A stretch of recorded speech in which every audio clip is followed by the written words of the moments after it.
I don't know about all of you, but I was really looking forward to 2020. One of the biggest milestones, my oldest son was graduating high school. And as a district instructional coach, there were so many exciting projects coming up where I was able to support schools and teachers in the areas of project-based learning and social studies. And then in mid-March, everything changed. Our governor issued stay-at-home orders. Life was chaotic with COVID-19. So many people lost their lives. People are still losing their lives. Millions of people have lost their jobs. And when the pandemic first started, there was this massive toilet paper shortage. Using face masks and social distancing 6 feet apart became our new normal. I want to talk about our students. They lost an entire quarter being away from school. Schools and teachers were left scrambling to figure out, how do we teach our students who are now at home? The school year ended and our students are now on summer break. We don't know what the upcoming school year will look like, but we do know that online learning will play a key role in how our students learn. Instructional time with our students will likely change. What we teach and how we teach will be important. Now, as a district instructional coach, I hear it all the time.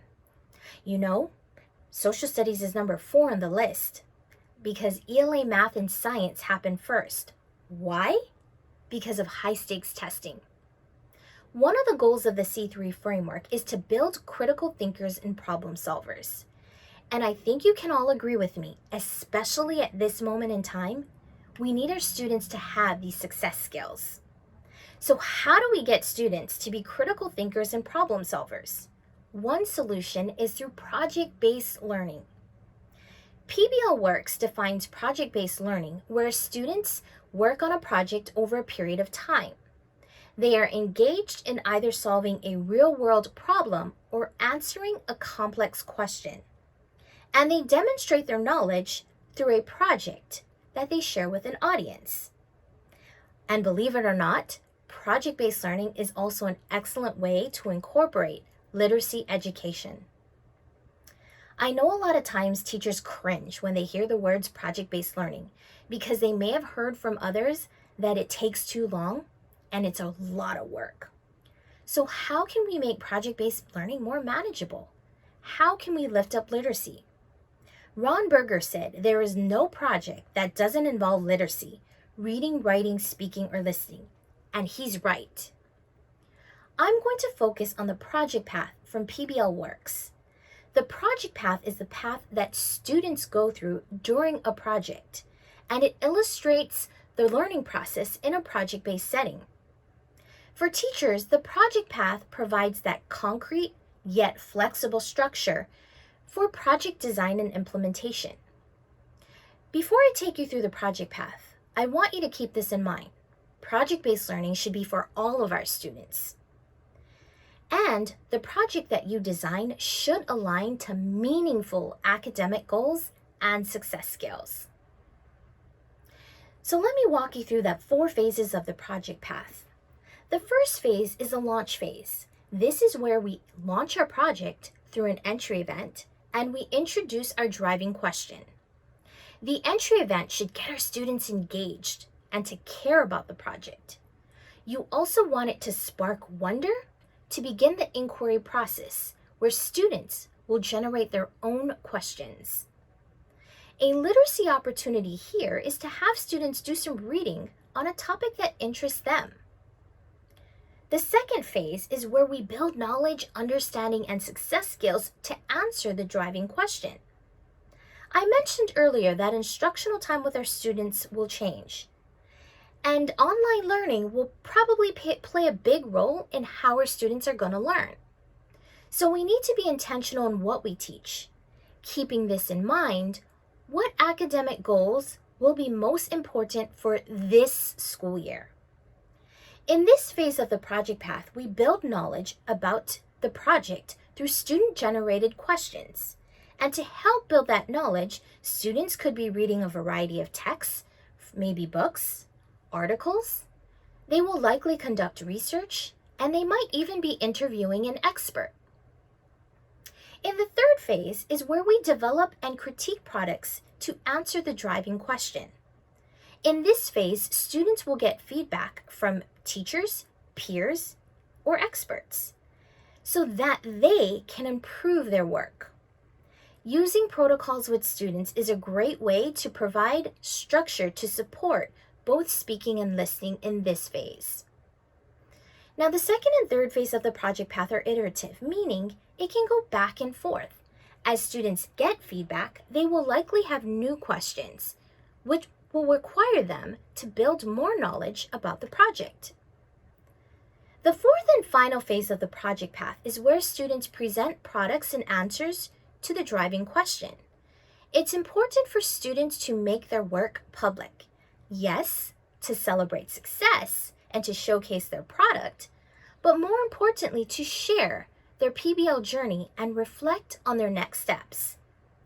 In this phase, speaking is elevated when students explain their answers to the driving question and share their process. Okay, so you're probably thinking, sounds great, but what does this actually look like? I'm going to walk you through an example that can be done virtually, designed because of the pandemic, and I also had a teenage daughter bored at home. This will help you think through what these 4 phases or steps look like in practice. So my daughter was heading into her last quarter as a high school freshman.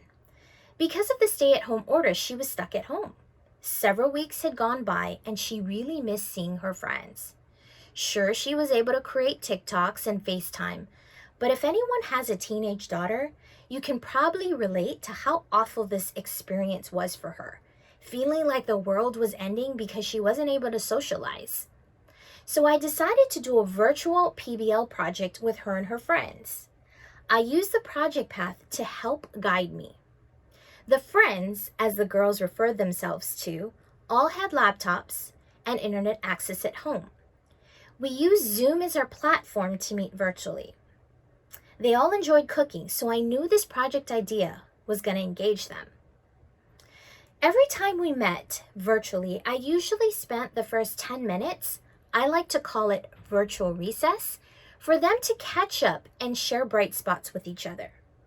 The academic goals that we focused on were on English language arts, and the success skills we focused on were on critical thinking and collaboration. So in the launch phase for the entry event, I did this activity that I called Star Chart Us.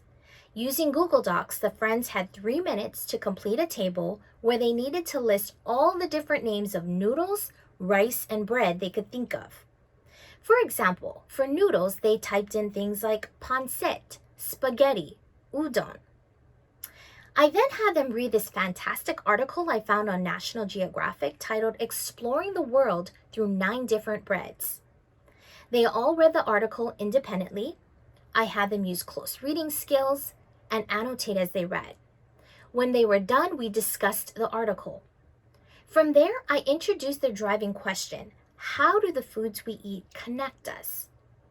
I also introduced their final product, their individual product, which was a digital recipe for their digital cookbook, and their final group product, which was a cooking show. Reading was a focus in this phase of the project path.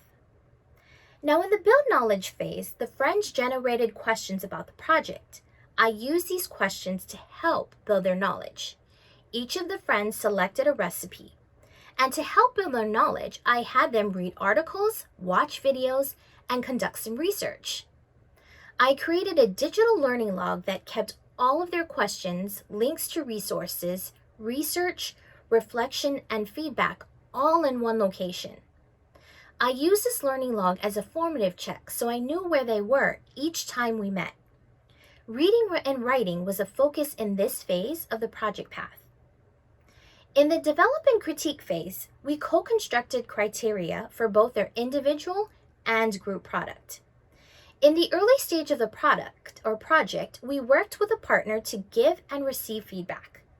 If you haven't seen Ron Berger's video, Austin's Butterfly, it's a must-see about the power of feedback.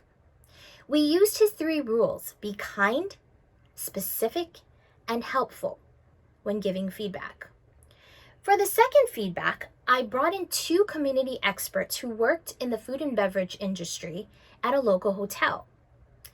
Prior to this, I had them generate questions that they wanted to ask our experts. They were able to get their questions answered and revise their products. Speaking and listening was a focus in this phase of the project path. In the present product phase, the friends shared their digital cookbook and cooking show with their families virtually. They reflected on their experience. They used this thinking routine: I used to think, now I think. Speaking and listening was a focus in this phase of the project path. So there you have it, project-based learning in 10 minutes. In a time where everything might seem overwhelming, project-based learning doesn't have to be one of them. Focus on the project path and the 4 phases I spoke to. Start with the end in mind and backwards map. Do formative checks along the way. This will certainly be important if you're teaching virtually. In project-based learning, students are able to learn literacy skills, but they're also able to apply these skills in meaningful contexts. So remember to lift up literacy throughout your project because it's important.